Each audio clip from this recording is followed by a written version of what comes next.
Hey, today at Tiger Drop Films, I'm going to take you on a little journey to discover why Ultraman songs are so catchy. And better yet, why are they so inspiring? Now, first things first, I do not speak Japanese, but thankfully there are a plethora of fan music videos here on YouTube that provide subs. My youngest brother and I love to jam out to these videos, and I'll even play these songs on Bluetooth whenever I'm driving him somewhere.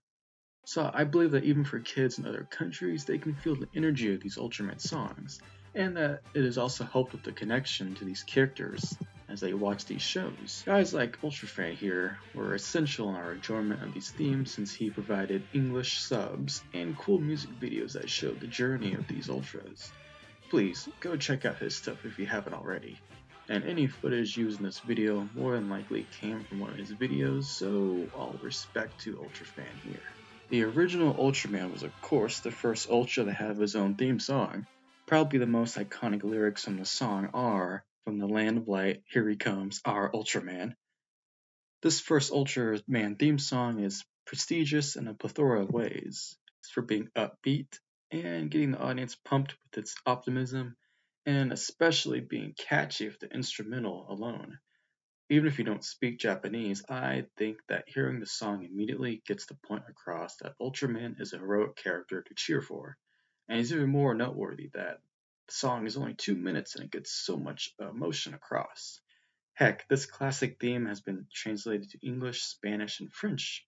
It's safe to say that it became catchy in many languages. The theme was performed by the legendary Kunio Miyachi with lyrics by none other than Hajime Tsuburaya. Vocals were done by the Mizuzu Children's Choir, which the group would go on to perform the theme songs for Ultra 7, Return of Ultraman, and Ultraman Ace. So the original Ultraman song set the path for every Showa theme following. The major stimulations and similarities I've discovered being a distinct theme that can be a blend of styles, more often than not having a kids choir performing the song in some way, and having lyrics that promote something unique about the new hero. As the decades would roll by, we'd see these new Ultraman themes adopt the current sounds and styles of the time while retaining something inherently Ultraman. Which takes me to Ultraman Tiga and Take Me Higher, an iconic song that definitely defined a generation of Ultraman fans. It was performed by V6, which included Hiroshi Nagano in the group, none other than the actor for the protagonist of the show, Daigo Madoka. Here's a bit of my favorite lyrics. "Surely our voices will someday get through, cross through the era where we can change the world. Wanna take you, baby? Take me higher. Embrace love now." Wow, man, these lyrics are ethereal. You know, a song is insanely popular when Mill Creek put the text "Giant of Light, Take Me Higher" on the back of their media release since they couldn't get the rights to this theme. Like, this is a song that, at least in my ears, personifies what the concept of Ultraman is, a heroic figure that inspires people to get up despite how murky the future may be. More so, the overall lyrics illustrate who Ultraman Tiga is as an individual or a character, and one of the main messages of the show is embracing the darkness we all have as people within us in order to make a brighter future. Or in other words, understanding that despite all the people in the world that want to bring you down, be someone who picks others up.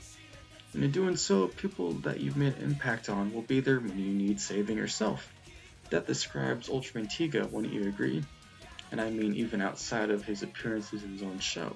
For those that have seen Tiga, think about it. In the finale of the show, all the children around the world that Daigo, Madoka, and Tiga brought hope and imagination to through their many adventures pays off masterfully. When Tiga is defeated by the Master of Darkness, it is the kids that come and save him, and in doing so, they all save the world together.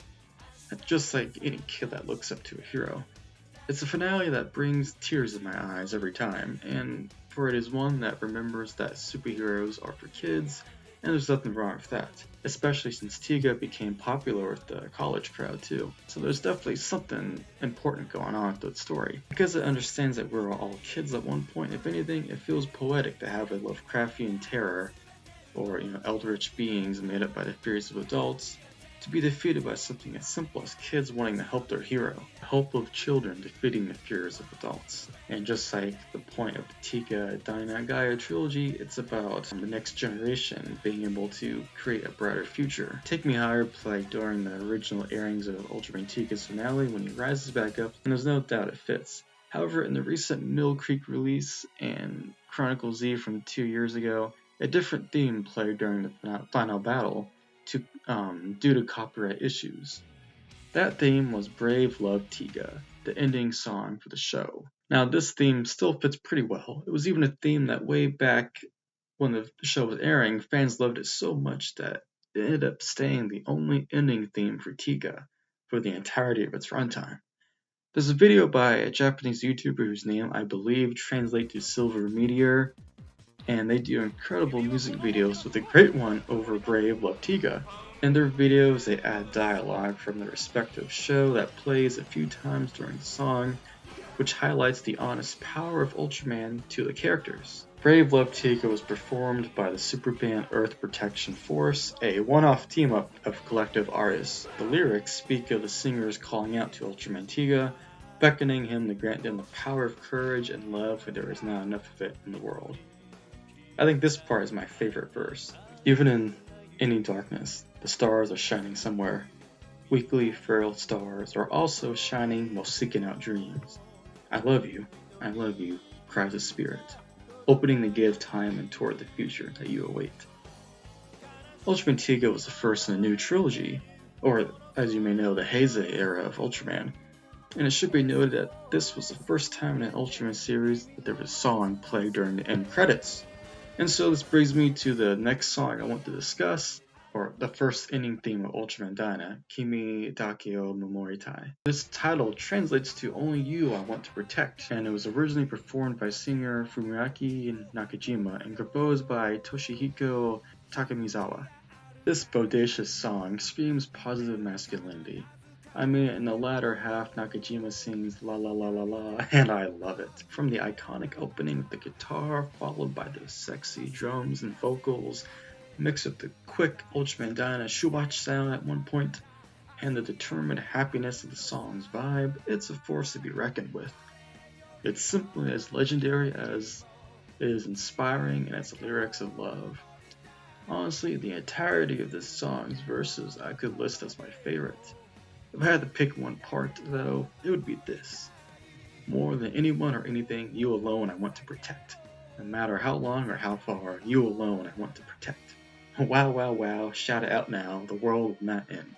This song is unique since I see it as a little more personal, being directed at one person in particular. Now that someone depends on the listener, for we all have someone in our lives, whether it's a partner, family member, or a good friend that we're protective of our lives. I love the part about knowing the world will not end. There's something about it that seems like a level-headed line of thinking, the kind that reads that somebody in control of their destiny and place in the universe. I can easily see why Only You I Want to Protect has become so popular, going as far as to have the actor for Dyna's host Shinasuke, Takeshi Tsuruno, record his own version of it in 2012's Ultraman Saga.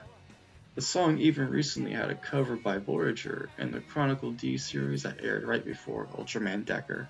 If there was one scene that described a major message in Ultraman Gaia, it would be the flashback between young Shin Asuka and his father, where his father explains to him that despite living in an age of space colonization, humans hold something greater than the universe in our hearts. I suppose the other song that reminds me a lot of Only You I Want to Protect when it comes to lyrics would be Never Goodbye by the Tak Matsumoto group in the 2004 film Ultraman the Next. A song that is also about singing to one person you love in particular, and even ends with the singer going la la la la la. So now I've briefly discussed a little bit of Ultraman Tiga and Ultraman Gaia, and believe me, there is much more I could go on about, like the many other songs involved with Ultraman Gaia. Heck, Takeshi Tsuruno recently released a new song called Next New Hero for the newest Ultraman heroes. And it's amazing, but I think I'll save my coverage of the other Dyna songs for when I make another video over Decker. For now, let's head on over to Ultraman Gaia's opening song, and in a little bit I'll discuss Ultraman Agul's song. Gaia's opening is aptly named Ultraman Gaia, performed by Kazuya Daimon and Masayuki Tanaka with lyrics by Yasushi Chika. The theme speaks of cheering Ultraman Gaia himself on, and that when there is nothing else that humanity can do against the threat, that is when we need our Ultraman. Rings a bell to the original Ultraman song, doesn't it? The refrain is especially catchy, where the singer determinedly implores the listener and Ultraman Gaia alike to keep fighting on until the very end. There's a part that brings up kaiju, and it goes like this. These monsters have never known what love is. Perhaps their roars are how they show their pain, but they won't give up on their vile machinations. So if we are to protect the ones we love, then we must stand resolute for them. I like this verse a lot. It acknowledges that just a bit that the kaiju, Gaia, and Zig encounter may be creatures calling out for help even if we don't immediately understand it. Nor do some of the kaiju know they are causing destruction. One episode that comes to mind of themes of understanding the kaiju would be the dragon's capital, the Mizunio dragon. In that story, the conflict resolved when the dragon realizes that the true intentions of Gaia through Miyumi. It's generally great stuff, and that kaiju would be one of the many that helps Gaia and Agul in their final battle against Zogu. Okay, speaking of Ultraman Agul, he actually received his own theme song, although I don't believe it actually appeared during the course of the show's runtime. Its name is Eo Okami, or Blue Wolf, fitting for Agul's more rogue nature. Sung by Tomohiko Kakuta, composed by Daisuke Ino, and written by Mitsuko Komuro. The song is about a blue wolf running through the wilderness with a weak heart, and it appears to be from the singer's perspective, describing Ultraman Agul. Listening to this theme is very different from your standard impression for an Ultraman theme, and that's why I wanted to talk about it. Instance, Agul's song is much more calm. It sounds like a sentimental ballad. Once again, we see a distinct blend of styles. It's like soft rock, but done in a way that fits a J-pop album, if that makes sense. The song is far more reflective than the previous songs I discussed, as if it is looking back on a journey, rather than finding a way to set the tone for all the action you're about to see. Think of it as Gaia's theme being the opening hook to an album that you'll hit repeat on again and again, while Agul's theme is that more mellow song you'll find later in that same album. If I had to list a comparison, all you Gorillaz fans out there, think of it like Clint Eastwood being the one that gets really famous, then you get a track like Slow Country that is more low-key but emotionally profound. Ultraman Gaia's human host is Gamu Takayama, and Agul's host is Horia Fujimiya. The show follows the conflict between their ideologies on saving humanity or not, and their differences further shown by what the Ultras directly represent. Gaia is Earth, while Agul is the ocean. One wants to stand their ground for humanity, compared to the other who would rather let it wash over completely. A cleansing flood, if you will. So I think it's a nice touch to have their respective theme songs be so different. Maybe you could interpret Agul's song as Gamu trying to understand Hiroya. I'll leave this part here. What you wanted, I'm sure it's simple. Kindness, love, compassion, words are easy. That wasn't enough yet. Just a little to live with you. To a blue wolf who is not afraid of one person, while still holding a fragile feeling that I want to be. I want to show you the stars that are pouring down. Let's go back to find you when this trip is over. This takes me to the last song I'll discuss for this video essay. Believe me, I could go on about so many different Ultraman related songs. I was even tempted to analyze those anniversary songs about the franchise as a whole, or the many created for the Ultra Fight Galaxy series. Nonetheless, the big point to take away today is that heroic, sanguine songs are a crucial part of the Ultra franchise. So, what is the final song to cover today? Well, it have to be my favorite, The Last Hero, Ultraman Z. Sung and written by Masaki Endo, I ask that you chant my name as a banger, and that's the only time you'll hear me call something a banger. It is the embodiment of hype, pumping the viewer up the second the show begins. Ultraman Z is my favorite Ultraman show, and check out my video over that show if you're curious. This theme is loud in all the right ways, and it shows the enthusiastic nature of both Z and Haruki, One thing I really enjoyed about those two characters was how connected they felt. Like the bond concept commonly seen in the series actually felt fleshed out and dynamic here. They are both total young goofballs, yet are determined to do the right thing. And if they look like dorks saving the day, well, they do it with such raw confidence. The moment in the finale where everyone starts cheering on Ultraman Z in the fight against Destritus, and he gets up in his base form as his theme starts blaring, oh, it is my favorite moment in the franchise. Perfection. I can safely say that I Ask That You Chant My Name is a fantastic Ultraman song because it embodies why we love theme songs. And you know what the funniest part is? In the finale, I was chanting Ultraman Z's name along with the song, as I'm sure most of us were. So if you wanted a recent example of why Ultraman songs are so inspiring, then look no further than Ultraman Z.